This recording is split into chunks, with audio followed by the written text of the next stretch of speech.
अहंकार आते ही ज्ञान चला जाता है। यह एक वाक्य नहीं है, यह जीवन का नियम है। और इस नियम को न समझने के कारण ही सबसे बुद्धिमान व्यक्ति भी अपने ही पतन की कहानी लिख देता है। बुद्ध कहते हैं, अहंकार अज्ञान का सबसे सुंदर मुखौटा है। वह दिखने में ताकत लगता है, पर भीतर से वो सबसे बड़ी कमजोरी होता है। मनुष्य जब जन्म लेता है तब उसमें कोई अहंकार नहीं होता। बच्चा जानता है कि वह नहीं जानता, इसीलिए वह सीखता है, गिरता है, फिर उठता है, फिर सीखता है। लेकिन जैसे जैसे उम्र बढ़ती है, अनुभव बढ़ता है, ज्ञान बढ़ता है, वैसे वैसे एक बहुत खतरनाक चीज जन्म लेती है। मैं जानता हूं। यहीं से समस्या शुरू होती है। ज्ञान का स्वभाव है झुकना, अहंकार का स्वभाव है अकड़ना। और जो अकड़ता है वह टूटता है, यह प्रकृति का नियम है। अहंकार कभी अचानक नहीं आता, वह बहुत धीरे धीरे मन में प्रवेश करता है। पहले वो कहता है तू थोड़ा बेहतर है, फिर कहता है तू ज्यादातर लोगों से बेहतर है, फिर कहता है तुझ जैसा कोई नहीं, और अंत में कहता है तू ही सही है। और जिस दिन मनुष्य यह मान लेता है कि वही सही है, उस दिन से वह सीखना बंद कर देता है। बुद्ध कहते हैं, जिस दिन तुमने सीखना बंद किया उसी दिन तुम्हारा पतन शुरू हो गया, भले ही वह बाहर से दिखे या ना दिखे। अहंकारी सबसे पहले क्या करता है? वह सुनने की शक्ति छीन लेता है। अहंकारी व्यक्ति किसी की बात नहीं सुनता, वह सुनने का नाटक करता है, पर भीतर ही भीतर अपनी ही बात दोहराता रहता है। आपने देखा होगा, कुछ लोग होते हैं जिनसे बात करते समय लगता है कि वे सुन रहे हैं, लेकिन असल में वे जवाब तैयार कर रहे होते हैं। यह अहंकार की पहली पहचान है। जब मनुष्य सुनना बंद कर देता है तो वह वास्तविकता से कट जाता है, और वास्तविकता से कटा हुआ व्यक्ति भ्रम की दुनिया में जीने लगता है। भ्रम बहुत मीठा होता है, वह सच जैसा लगता है, लेकिन अंत में वही सबसे ज्यादा दर्द देता है। अहंकार का दूसरा काम होता है गलती को छुपाना। अहंकारी व्यक्ति गलती नहीं मानता, वह गलती को तर्क से ढक देता है। वह कहता है मेरी परिस्थिति ऐसी थी, मेरी मजबूरी थी, दूसरों की वजह से हुआ। धीरे धीरे वह अपनी हर गलती का दोष बाहर डाल देता है, और जिस दिन मनुष्य अपनी गलती देखना छोड़ देता है, उस दिन सुधार की हर संभावना मर जाती है। बुद्ध कहते हैं, जो अपनी गलती देख ले वह बुद्धिमान है, जो अपनी गलती स्वीकार कर ले वह शक्तिशाली है, और जो अपनी गलती सुधार ले वही मुक्त है। लेकिन अहंकार इन तीनों रास्तों को बंद कर देता है। अहंकार का तीसरा और सबसे खतरनाक प्रभाव होता है अकेलापन। अहंकार कहता है मुझे किसी की जरूरत नहीं, मैं अकेले काफी हूं, सब गलत है, मैं सही हूं। शुरुआत में यह आत्मविश्वास जैसा लगता है, लेकिन धीरे धीरे यह घमंड बन जाता है, और घमंड मनुष्य को लोगों से काट देता है। लोग दूर हो जाते हैं, सहयोग खत्म हो जाता है, संबंध टूटने लगते हैं, और फिर एक दिन वही व्यक्ति कहता है मेरे साथ कोई नहीं है। लेकिन सच्चाई यह होती है कि उसने ही सबको खुद से दूर किया होता है। बुद्ध कहते हैं, जहां मैं बहुत बड़ा हो जाता है वहां हम मर जाता है, और जहां हम मर जाता है वहां पतन सिर्फ समय की बात होती है। अब समझने की कोशिश करो, अहंकार क्यों पतन लाता है? क्योंकि अहंकार मनुष्य को वास्तविकता से अलग कर देता है। वह एक नकली ऊंचाई देता है, और जितनी ऊंचाई नकली होती है, गिरावट उतनी ही खतरनाक होती है। इतिहास उठाकर देख लो, राजा, योद्धा, ज्ञानी, विद्वान जिनका पतन हुआ, उनकी हार तलवार से नहीं हुई थी, उनकी हार अहंकार से हुई थी। रावण ज्ञानी था, पर उसने खुद को सर्वश्रेष्ठ मान लिया, यहीं से उसका अंत तय हो गया। कंस ताकतवर था, पर उसे लगा कि वह अजेय है, यही उसका भ्रम था। और बुद्ध कहते हैं, जो स्वयं को अजेय समझ ले वह सबसे पहले हारता है। अब एक बहुत गहरी बात समझो, अहंकार हमेशा तुलना से पैदा होता है। जब तक तुलना है तब तक अहंकार है। मैं तुमसे बेहतर हूं, मैं उससे आगे हूं, मैं उससे ज्यादा जानता हूं। लेकिन बुद्ध कहते हैं, तुलना अज्ञान का सबसे बड़ा रूप है, क्योंकि हर व्यक्ति की यात्रा अलग है, हर व्यक्ति की पीड़ा अलग है, हर व्यक्ति का मार्ग अलग है। तुलना करके तुम सिर्फ अपने मन को जहर दे रहे हो। ज्ञान यह कहता है मैं सीख रहा हूं, अहंकार यह कहता है मैं सीख चुका हूं, और जो सीख चुका है उसके लिए आगे कुछ नहीं बचता। अब सवाल यह है, अहंकार को पहचाने कैसे? क्योंकि अहंकार बहुत चालाक है। वह आध्यात्मिक भी हो सकता है, वह ज्ञान के कपड़े पहन सकता है, वह विनम्रता का मुखौटा भी लगा सकता है, लेकिन उसकी एक पहचान है। जहां तुम्हें आलोचना चुभने लगे, समझ लो अहंकार जाग गया है। जहां तुम्हें लगता है लोग मेरी कद्र नहीं करते, समझ लो अहंकार बोल रहा है। जहां तुम्हें बार बार यह साबित करना पड़े कि तुम सही हो, समझ लो अहंकार डर गया है। ज्ञान को साबित नहीं करना पड़ता, अहंकार को हर पल साबित करना पड़ता है। बुद्ध कहते हैं जो शांत है वही ज्ञानी है और जो शोर मचा रहा है वह भीतर से खाली है। अब इस पहले भाग को यहीं धीरे धीरे समाप्त करते हैं एक बहुत गहरी बात के साथ। अहंकार बुरा नहीं लगता, इसलिए वह खतरनाक है। वह तुम्हें गिरने से पहले चेतावनी नहीं देता, वह तुम्हें उड़ने का भ्रम देता है और फिर अचानक जमीन दिखा देता है। जो झुकना सीख गया वह बच गया, जो अकड़ा रहा वह टूट गया। और बुद्ध कहते हैं जीवन में सबसे बड़ी जीत किसी और को हराना नहीं है, अपने अहंकार को देख लेना है। अहंकार का सबसे बड़ा धोखा ये है कि वो खुद को दिखाता ही नहीं। वो कभी ये नहीं कहता कि मैं अहंकार हूं। वो हमेशा किसी ना किसी अच्छे शब्द के पीछे छिप जाता है। कभी वो आत्मसम्मान बन जाता है, कभी वो सिद्धांत बन जाता है, कभी वो स्वाभिमान का नाम ले लेता है और कभी कभी तो वो धर्म और ज्ञान के कपड़े पहन लेता है। इसीलिए बुद्ध कहते हैं अहंकार को पहचानना आसान नहीं है, लेकिन उसका परिणाम हमेशा एक जैसा होता है, पतन। अब एक गहरी बात समझो, अहंकार बाहर से नहीं, भीतर से पैदा होता है। ये दूसरों की वजह से नहीं आता, ये हमारी अपनी सोच से जन्म लेता है। जब मनुष्य अपने अनुभव को अंतिम सत्य मान लेता है, तब अहंकार जन्म लेता है। वो कहता है मैंने जो देखा है वही सच है, मैंने जो झेला है वही सबसे बड़ा दुख है, मैंने जो समझा है वही अंतिम ज्ञान है। लेकिन बुद्ध कहते हैं अनुभव सीमित होता है और सत्य असीमित। जो अपने सीमित अनुभव को सत्य मान लेता है, वो असीमित सत्य के दरवाजे बंद कर देता है। अहंकार का अगला रूप होता है अपने विचारों से चिपक जाना। मनुष्य कहता है मेरा विचार सही है, मेरी सोच सही है, जो मेरी तरह नहीं सोचता वो गलत है। यहीं से संघर्ष शुरू होता है, यहीं से द्वेष पैदा होता है, यहीं से टूटन जन्म लेती है। बुद्ध कहते हैं विचार सिर्फ औजार हैं, जो औजार से चिपक गया वो लक्ष्य तक नहीं पहुंचता। ज्ञान विचारों से मुक्त करता है, अहंकार विचारों को जंजीर बना देता है। अब ध्यान से सुनो, अहंकार हमेशा भविष्य या अतीत में जीता है। वो कहता है मैंने ये किया था, मैं ये कर लूंगा। लेकिन वर्तमान में वो टिक नहीं पाता, क्योंकि वर्तमान में टिकने के लिए विनम्रता चाहिए।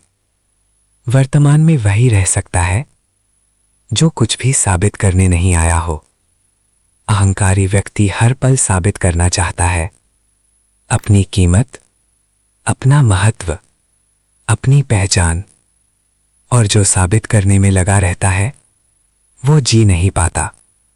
बुद्ध कहते हैं जो है वही काफी है, लेकिन अहंकार कहता है अभी और चाहिए। अब समझो, अहंकार और तृष्णा एक ही सिक्के के दो पहलू हैं। जहां चाह है वहां अहंकार है, और जहां अहंकार है वहां असंतोष है।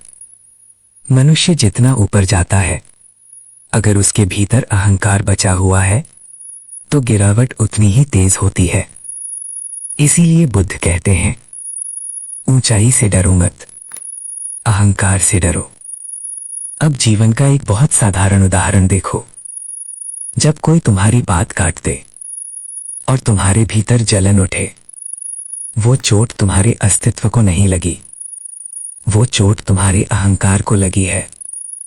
जब कोई तुम्हें अनदेखा कर दे और मन भारी हो जाए, वो दुख सम्मान का नहीं, अहंकार का होता है। बुद्ध कहते हैं जिसे सम्मान चाहिए वो गुलाम है, और जो सम्मान के बिना भी शांत है वही स्वतंत्र है। अहंकार मनुष्य को गुलाम बनाता है, वो दूसरों की प्रतिक्रिया पर निर्भर बना देता है। कोई तारीफ करे तो खुशी, कोई आलोचना करे तो क्रोध, कोई नजरअंदाज करे तो दुख। ये स्वतंत्रता नहीं है, ये मानसिक दास्ता है। ज्ञान ये सिखाता है मैं जैसा हूं वैसा ही पर्याप्त हूं। अहंकार ये सिखाता है जब तक लोग मानेंगे नहीं मैं कुछ नहीं हूं। अब एक बहुत खतरनाक जगह आती है। अहंकार जब घायल होता है तो वो क्रूर हो जाता है। अहंकारी व्यक्ति अपनी बात मनवाने के लिए कठोर हो सकता है, झूठ बोल सकता है, दूसरों को नीचा दिखा सकता है और फिर वो अपने कर्मों को भी सही ठहराने लगता है। बुद्ध कहते हैं जो अपने गलत कर्मों को भी सही समझने लगे वो अंधा हो चुका है। अहंकार का अंत हमेशा पीड़ा में होता है। कभी वो मानसिक पीड़ा होती है, कभी संबंधों की पीड़ा और कभी जीवन की पूरी दिशा ही टूट जाती है। लेकिन अहंकार का सबसे बड़ा नुकसान ये है वो मनुष्य को सत्य से दूर कर देता है। सत्य बहुत सरल होता है, वो शांत होता है, वो हल्का होता है। लेकिन अहंकार को भारीपन पसंद है, उसे बोझ पसंद है, उसे दिखावा पसंद है। इसीलिए अहंकार वाला जीवन थका देने वाला होता है। हमेशा सतर्क रहना पड़ता है, हमेशा अपनी छवि बचानी पड़ती है, हमेशा डर बना रहता है कहीं कोई मुझे छोटा न कर दे। ज्ञान में कोई डर नहीं होता क्योंकि ज्ञान जानता है मैं कुछ भी नहीं हूं और इसी में मेरी मुक्ति है। बुद्ध कहते हैं जब तुम शून्य हो जाते हो तभी पूर्ण होते हो। लेकिन अहंकार शून्य से डरता है क्योंकि शून्य में मैं नहीं बचता। अब इस दूसरे भाग को एक गहरी समझ के साथ समाप्त करते हैं। अहंकार तुम्हें ऊंचा दिखा सकता है लेकिन वो तुम्हें गहरा नहीं बना सकता। ज्ञान तुम्हें गहरा बनाता है और जो गहरा है वो कभी गिरता नहीं। जो ऊपर ही ऊपर है वही टूटता है। अगले भाग में हम देखेंगे कि अहंकार को तोड़ा कैसे जाए, बुद्ध का वास्तविक मार्ग क्या है और बिना अहंकार के जीना कैसा लगता है। लेकिन अभी के लिए बस इतना समझ लो, अहंकार तुम्हें कुछ बनाता नहीं है, अहंकार तुम्हें खो देता है और जो खो गया उसे वापस आने में पूरा जीवन लग जाता है। अब तक तुम ये समझ चुके हो कि अहंकार क्या है, कैसे पैदा होता है और कैसे पतन लाता है। अब तीसरे भाग में एक और गहरी परत खुलती है। अहंकार सिर्फ गिराता नहीं है, वो तुम्हें कभी ऊपर उठने ही नहीं देता। बुद्ध कहते हैं जो भरा हुआ है उसमें कुछ डाला नहीं जा सकता और अहंकार मन को हमेशा भरा हुआ रखता है। भरा हुआ मन सीख नहीं सकता, भरा हुआ मन सुन नहीं सकता, भरा हुआ मन सत्य को छू नहीं सकता। इसीलिए अहंकार ज्ञान का सबसे बड़ा शत्रु है। अब एक बहुत सूक्ष्म बात समझो, अहंकार हमेशा पहचान से जुड़ा होता है। मैं कौन हूं? मैं अमीर हूं, मैं गरीब हूं, मैं ज्ञानी हूं, मैं मूर्ख नहीं हूं, मैं सफल हूं, मैं असफल नहीं हूं। ये सब पहचानें धीरे धीरे मन के चारों ओर दीवार बन जाती हैं और दीवार के भीतर बैठा मन खुद को सुरक्षित समझता है, लेकिन वही दीवार उसे कैद भी कर देती है। बुद्ध कहते हैं पहचान सुरक्षा नहीं है, पहचान कैद है। जब कोई तुम्हारी पहचान पर चोट करता है तुम दुखी हो जाते हो, जब कोई तुम्हारी पहचान की तारीफ करता है तुम खुश हो जाते हो। मतलब क्या हुआ? मतलब तुम्हारी शांति अब तुम्हारे हाथ में नहीं रही, वो दूसरों के हाथ में चली गई। अहंकार का यही सबसे बड़ा नुकसान है, वो तुम्हारी शांति छीन लेता है। अब समझो, अहंकार डर से पैदा होता है। डर किस बात का? डर इस बात का कि कहीं मैं छोटा न पड़ जाऊं, कहीं लोग मुझे कम न समझ लें, कहीं मैं महत्वहीन न हो जाऊं। अहंकार कहता है खुद को बड़ा दिखाओ, खुद को साबित करो, खुद को ऊपर रखो। लेकिन बुद्ध कहते हैं जो खुद को ऊपर रखता है वो हमेशा गिरने से डरता है। विनम्र व्यक्ति नहीं डरता क्योंकि उसके पास गिरने के लिए कुछ ऊंचा नहीं होता। अब ध्यान से सुनो, अहंकार और प्रेम एक साथ नहीं रह सकते। जहां अहंकार है वहां प्रेम शर्तों के साथ आता है।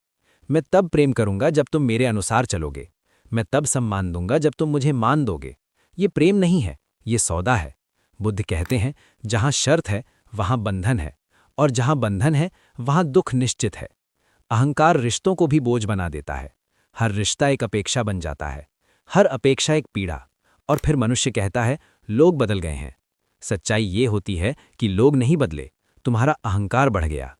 अब एक बहुत गहरी बात, अहंकार हमेशा सही होना चाहता है, लेकिन सही होना और शांत होना दोनों एक साथ संभव नहीं है। तुम या तो सही हो सकते हो या शांत। अहंकार सही होना चुनता है, ज्ञान शांति चुनता है। बुद्ध कहते हैं शांति जीत से बड़ी है, लेकिन अहंकार जीत के बिना शांति स्वीकार नहीं करता। अब ये समझो, अहंकार साधना में भी प्रवेश कर जाता है। मनुष्य कहता है मैं ज्यादा ध्यान करता हूं, मैं ज्यादा जानता हूं, मैं ज्यादा शुद्ध हूं। यही सबसे बड़ा धोखा होता है। बुद्ध कहते हैं जो कहता है कि वो पहुंच गया, वो वहीं रुक गया। सच्चा साधक कभी नहीं कहता कि मैं श्रेष्ठ हूं, वो सिर्फ इतना जानता है कि रास्ता अभी बाकी है। अहंकार आध्यात्मिक पतन का भी कारण बनता है। वो व्यक्ति को भीतर से खोखला कर देता है, लेकिन बाहर से उसे बहुत ऊंचा दिखाता है। अब एक बहुत सरल अभ्यास समझो। जब भी मन कहे मैं ये हूं, मैं वो हूं, तुरंत देखो ये मैं कहां से आया। बुद्ध कहते हैं मैं एक विचार है, और हर विचार अस्थायी है। जो अस्थायी है उसे पकड़कर जीना दुख का कारण है। अहंकार इसलिए टूटता नहीं क्योंकि हम उसे पकड़े रहते हैं। जिस दिन तुमने देखा ये मैं सिर्फ एक कहानी है, उस दिन अहंकार अपने आप ढीला पड़ने लगता है। अब तीसरे भाग का सबसे गहरा सत्य सुनो। अहंकार को तोड़ने की कोशिश मत करो। जो तोड़ा जाता है वो और मजबूत होकर लौटता है। अहंकार को बस देखो, देखो जब वो आहत होता है, देखो जब वो खुश होता है, देखो जब वो डरता है। बुद्ध कहते हैं जो देखा गया वो बदला नहीं जा सकता, वो बदल जाता है। देखना ही साधना है। जैसे ही तुम अहंकार को बिना जजमेंट देखना सीख लेते हो, वो अपनी शक्ति खोने लगता है। वो इसलिए ताकतवर है क्योंकि वो अचेतन है। चेतना आते ही अहंकार कमजोर पड़ जाता है। अब इस तीसरे भाग को एक बहुत शांत सत्य के साथ समाप्त करते हैं। अहंकार तुम्हारा दुश्मन नहीं है, वो तुम्हारा शिक्षक है। वो तुम्हें बार बार दिखाता है कि तुम कहाँ अटके हुए हो। जिस दिन तुमने अहंकार से लड़ना छोड़ दिया और उसे समझना शुरू कर दिया, उसी दिन से मुक्ति की यात्रा शुरू हो जाती है। बुद्ध कहते हैं मुक्ति कुछ पाने का नाम नहीं है, मुक्ति छोड़ देने का नाम है। और सबसे पहले जिसे छोड़ना पड़ता है वो है मैं। जब कहो मैं चौथा और अंतिम भाग लिख दूं, जहां अहंकार के पार बुद्ध का पूरा मार्ग खुलता है। अब चौथे भाग में कोई नया सिद्धांत नहीं है, अब कोई भारी ज्ञान नहीं है, अब सिर्फ वही बचता है जो सच है। बुद्ध कहते हैं सत्य को समझाया नहीं जाता, सत्य को जिया जाता है। अब तक तुमने देखा कि अहंकार कैसे पैदा होता है, कैसे वो तुम्हारी सोच, संबंध और शांति को खा जाता है। अब सवाल ये नहीं है कि अहंकार बुरा है या अच्छा, अब सवाल ये है अहंकार के बिना जीना कैसा होता है। बुद्ध कहते हैं जहां अहंकार नहीं होता वहां संघर्ष नहीं होता। संघर्ष बाहर से नहीं आता, संघर्ष भीतर के मैं से आता है। जब कोई तुम्हें अपमानित करता है, अगर भीतर मैं नहीं है तो चोट किसे लगेगी। शब्द आएंगे और चले जाएंगे, ध्वनि आएगी और मौन में विलीन हो जाएगी। अहंकार का अंत शोर का अंत है, और शोर का अंत शांति की शुरुआत है। अब एक बहुत सरल लेकिन क्रांतिकारी बात समझो। अहंकार के बिना जीवन कमजोर नहीं होता, वो बहुत हल्का हो जाता है। हल्के जीवन में कुछ भी ढोना नहीं पड़ता, कोई छवि नहीं, कोई पद नहीं, कोई साबित करने की जरूरत नहीं। जो है वही काफी है। बुद्ध कहते हैं जो कुछ भी हो रहा है उसे होने दो। अहंकार कहता है ऐसा नहीं होना चाहिए। यहीं से तनाव पैदा होता है। जब जीवन तुम्हारे अनुसार नहीं चलता और तुम जीवन को बदलने की जिद करते हो तो पीड़ा निश्चित है। लेकिन जब तुम जीवन को वैसे ही देखने लगते हो जैसा वो है, तो पीड़ा अपने आप ढीली पड़ जाती है। ये समर्पण कमजोरी नहीं है, ये समझ है। अब ध्यान से सुनो। अहंकार के बिना रिश्ते बदल जाते हैं। अब कोई तुम्हें पूरा करने नहीं आता, अब कोई तुम्हारी कमी नहीं भरता। अब रिश्ता एक साझेदारी नहीं, एक उपस्थिति बन जाता है। तुम किसी से इसलिए नहीं मिलते कि वो तुम्हें कुछ दे, तुम मिलते हो क्योंकि मिलना ही पर्याप्त है। बुद्ध कहते हैं प्रेम मांग नहीं करता, प्रेम सिर्फ होता है। जहां मांग है वहां अहंकार है, और जहां अहंकार है वहां भय है। अहंकार के बिना डर नहीं बचता, क्योंकि डर मैं के भविष्य से जुड़ा होता है। जब मैं ढीला पड़ जाता है, भविष्य का बोझ भी उतर जाता है। अब वर्तमान बचता है, और वर्तमान में कोई समस्या नहीं होती। समस्या हमेशा सोच में होती है। बुद्ध कहते हैं दुख घटना नहीं है, दुख प्रतिक्रिया है। अहंकार घटना से लड़ता है, ज्ञान उसे देखता है। अब जीवन में कुछ भी हो, लाभ, हानि, मान, अपमान, सफलता, असफलता, सब एक जैसे नहीं लगते, लेकिन सब स्वीकार्य लगते हैं। स्वीकार का मतलब ये नहीं कि तुम भीतर से टूटोगे। स्वीकार का मतलब ये है कि तुम भीतर से टूटोगे नहीं। अहंकार के बिना कर्म शुद्ध हो जाता है, क्योंकि अब कर्म से पहचान नहीं जुड़ी होती। तुम काम करते हो, लेकिन काम तुम्हें बांधता नहीं। यही कर्म की मुक्ति है। बुद्ध कहते हैं, कर्म करो लेकिन कर्म मत बनो। अब चौथे भाग का सबसे गहरा सत्य। अहंकार का अंत कोई बड़ी घटना नहीं होती, वो कोई धमाका नहीं होता, वो बहुत शांत होता है। एक दिन तुम देखोगे कि जो बात पहले चुभती थी वो अब गुजर जाती है। जो शब्द पहले आग लगाते थे वे अब सिर्फ शब्द रह जाते हैं। और तुम्हें एहसास भी नहीं होगा कि अहंकार कम हो गया है, क्योंकि अहंकार के जाते ही देखने वाला भी हल्का हो जाता है। बुद्ध कहते हैं, मुक्ति का पता तब चलता है जब पूछने वाला भी नहीं बचता। अब जीवन बोझ नहीं लगता, अब जीना संघर्ष नहीं लगता, अब होना ही काफी लगता है। और यही बुद्ध मार्ग है। कोई सिद्धांत नहीं, कोई दावा नहीं, कोई घोषणा नहीं, बस जागरूकता, बस देखना, बस होना। अब इस पूरे विषय को एक अंतिम वाक्य में समझ लो। अहंकार कुछ नहीं है, बस एक भूल है। और जिस दिन ये भूल दिख गई, उसी दिन पतन का मार्ग बंद हो गया और शांति का मार्ग खुल गया। बुद्ध कहते हैं, जो झुक गया वही बच गया, और जो खाली हो गया वही पूर्ण